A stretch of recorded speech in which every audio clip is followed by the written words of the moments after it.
Hello, this might be greedy, but I'm gonna try and get done with day 2 right now while the boys are occupied, even though everybody's home. I'm sorry if you can hear my washer or dryer running right now, but also we need clean laundry, so that just is what it is. Okay, so we have Genesis 19 and 20 today, and we have Psalm 1, and we have Mark 7. So hopefully we can knock it out. Okay. Yesterday we left off with God came to Abraham and said, hey, I'm going to give you a child. And then he was like, okay, bye. Except before I'm going to leave, I'm going to tell you that I'm going to destroy Sodom and Gomorrah. And Abraham was like, what if there are 50 righteous men? You wouldn't destroy, the 50 righteous men with the evil people. That's not justice.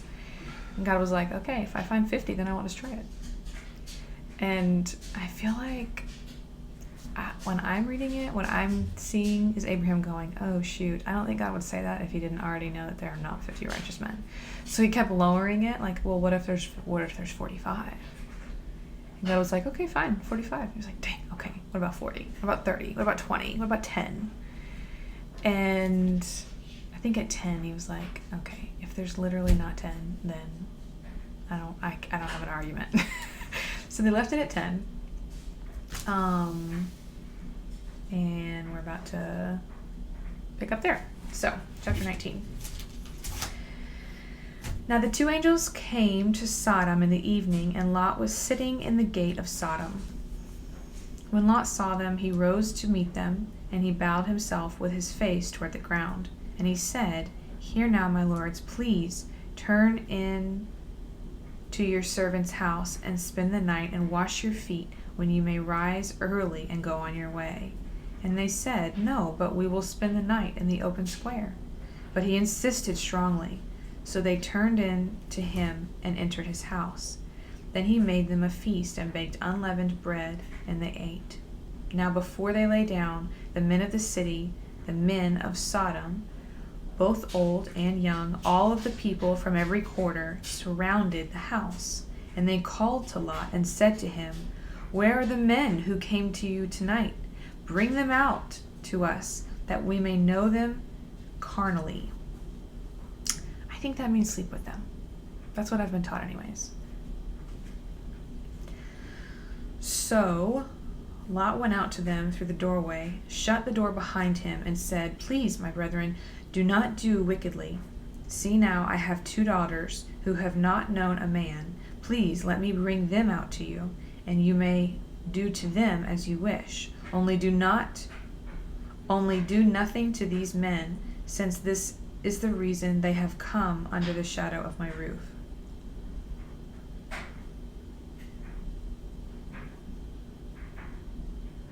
I wish that it detailed how both Abraham and Lot knew when they saw them coming from a distance that they were angels of the Lord.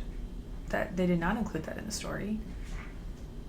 But clearly they knew something, because he's just offered his young virgin daughters to the entire city of men. My brain can't make sense of that. Okay. And they said, Stand back. Then they said, This one came in to stay here, and he keeps acting as a judge. Now we will deal worse with you than with them. So they pressed hard against the man Lot, and came near to break down the door.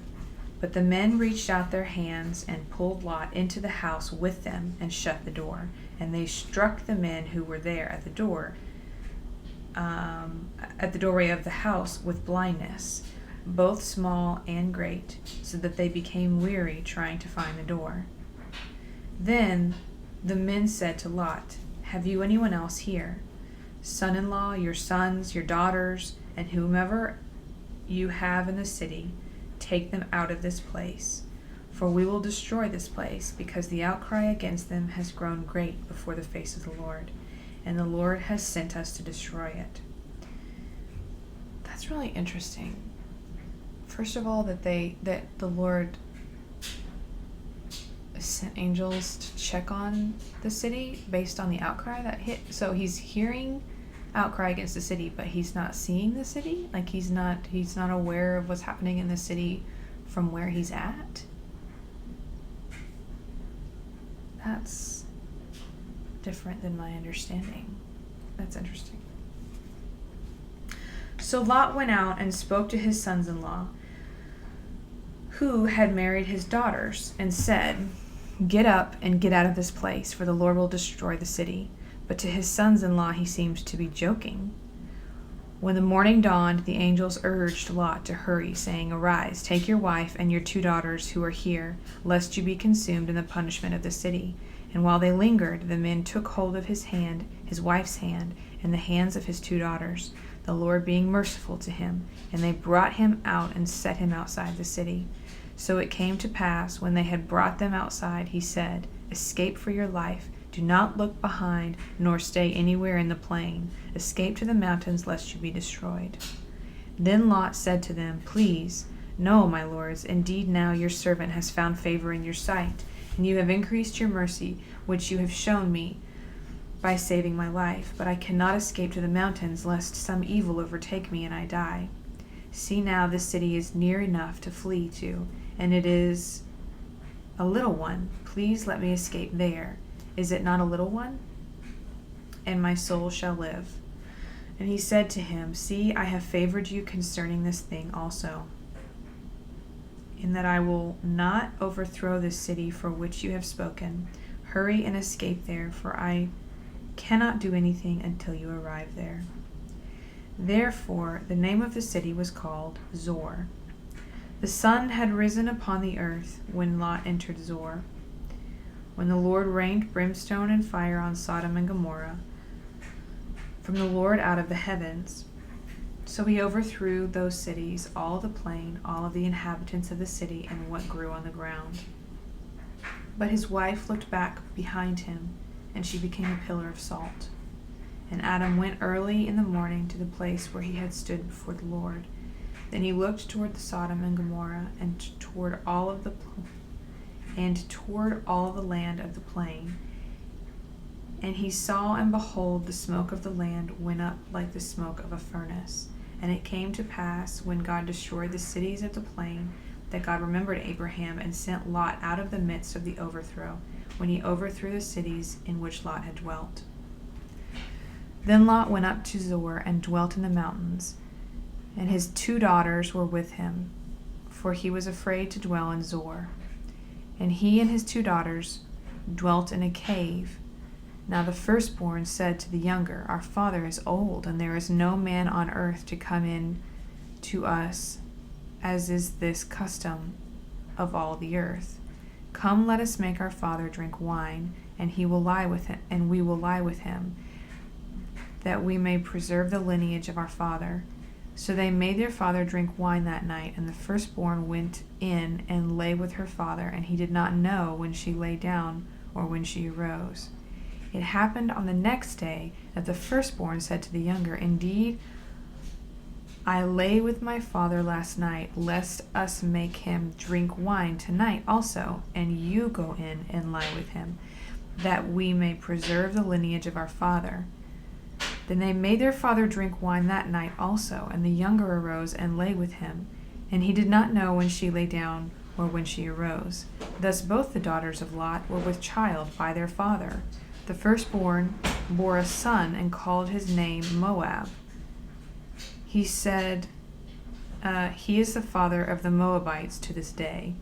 And the younger, she also bore a son and called him Ben-Ami. He is the father of the people of Ammon to this day.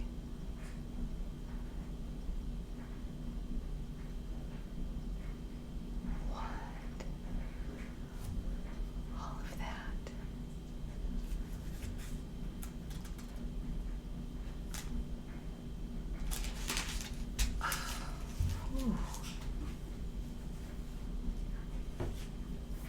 Okay.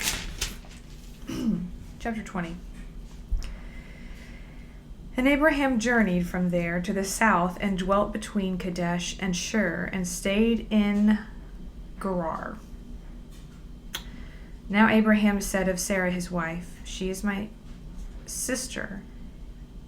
Again?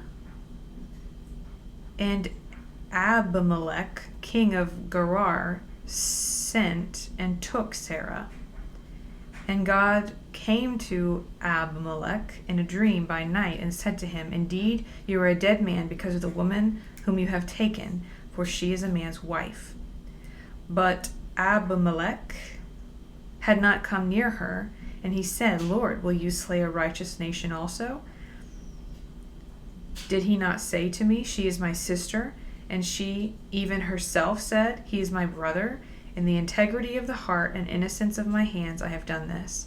And God said to him in a dream, "Yes, I know that you did this in the integrity of your heart, for I also withheld you from sinning against me.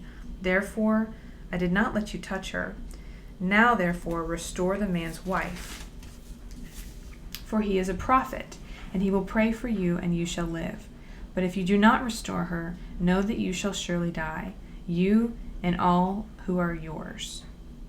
So Abimelech rose early in the morning, called all of his servants, and told all these things in their hearing, and the men were very much afraid.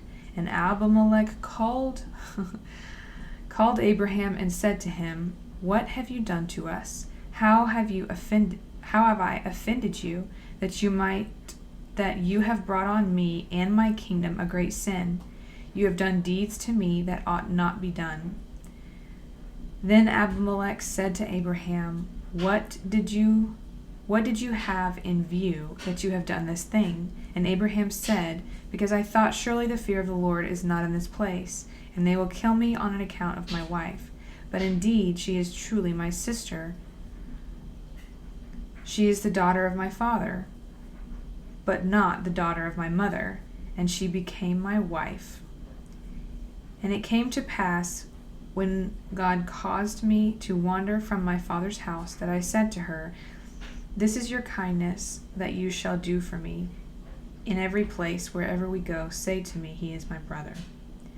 Then Abimelech took sheep, oxen, and male and female servants, and gave them to Abraham, and he restored Sarah his wife to him.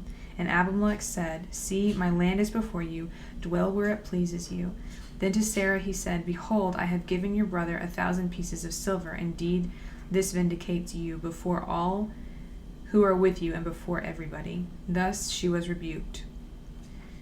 So Abraham prayed to God, and God healed Abimelech, his wife, and his female servants. Then they bore children, for the Lord had closed up all of the wombs of the house of Abimelech because of Sarah, Abraham's wife." That just feels like such a random interjection in that story. Like we're cruising with Lot, and then all of a sudden, I don't know. That was random to me. Okay. Psalm 1. Blessed is the man who walks not in the counsel of the ungodly, nor stands in the path of sinners, nor sits in the seat of the scornful, but his delight is in the law of the Lord. And in his law he meditates day and night. He shall be like a tree planted by the rivers of water, that brings forth its fruit in its season, whose leaf also shall not wither, and whatever he does shall prosper. The ungodly are not so, but are like chaff. Is that chaff? I think it's chaff.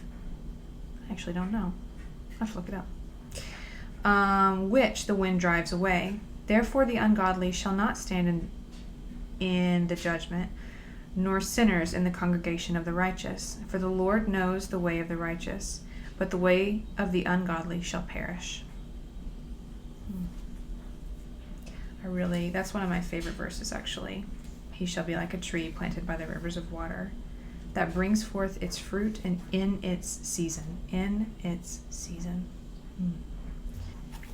Okay, so Mark 7 is our New Testament reading for today.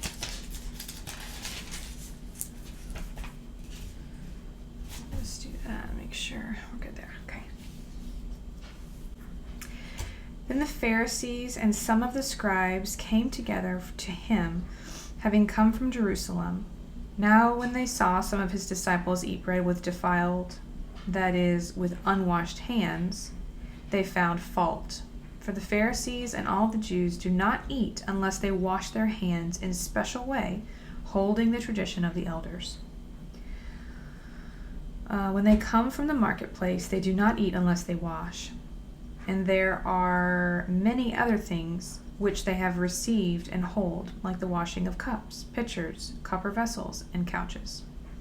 When the Pharisees and the scribes asked him, "Why do your disciples not walk according to the traditions of the elders, but eat bread with unwashed hands?" He answered and said to them, "Well, did Isaiah prophesy to you, hypocrites, as it is written, 'This people honors me with their lips, but their heart is far from me, and in vain they worship me, teaching as doctrines the commandments of men. For laying aside the commandments of God, you hold the tradition of men. The washing of pitchers and cups and many other such things you do.' He said to them, 'All too well you reject the commandment of God, that you may keep your tradition. For Moses said, Honor your father and mother, and he who curses father or mother, let him be put to death. But you say, if a man says to his father or mother, Whatever profit you might have received from me is Corban, that is, a gift to God, then you no longer let him do anything for his father or his mother, making the word of God of no effect through your tradition, which you have handed down, and many such things that you do.' When he had called all the multitude to himself, he said to them, 'Hear me, everyone, and understand. There is nothing that enters a man from outside which can defile him, but the things which come out of him, those are the things that defile a man. If anyone else has ears to hear, let him hear.' When he had entered a house away from the crowd, his disciples asked him concerning the parable. So he said to them, 'Are you thus without understanding also?'" I love that he keeps asking his disciples that. Do you not have faith? Do you not understand? Like, being with me, there should be this osmosis of understanding maybe, or something. I don't know. I love that he just keeps asking that. Like, it's almost reaffirming every time they talk, like, you're capable of understanding. I want you to know that you are capable of understanding this. You are capable of having this faith. And I like that. Okay. "Are you thus without understanding also? Do you not perceive whatever enters a man from the outside cannot defile him, because it does not enter his heart, but his stomach, and it is eliminated, thus purifying all foods? And he said, What comes out of a man that defiles a man? For from within, out of the heart of men, proceeds evil thoughts, adulteries, fornications, murders, thefts, covetousness, wickedness, deceit, lewdness, an evil eye, blasphemy, pride, foolishness. All these evil things come from within and defile a man."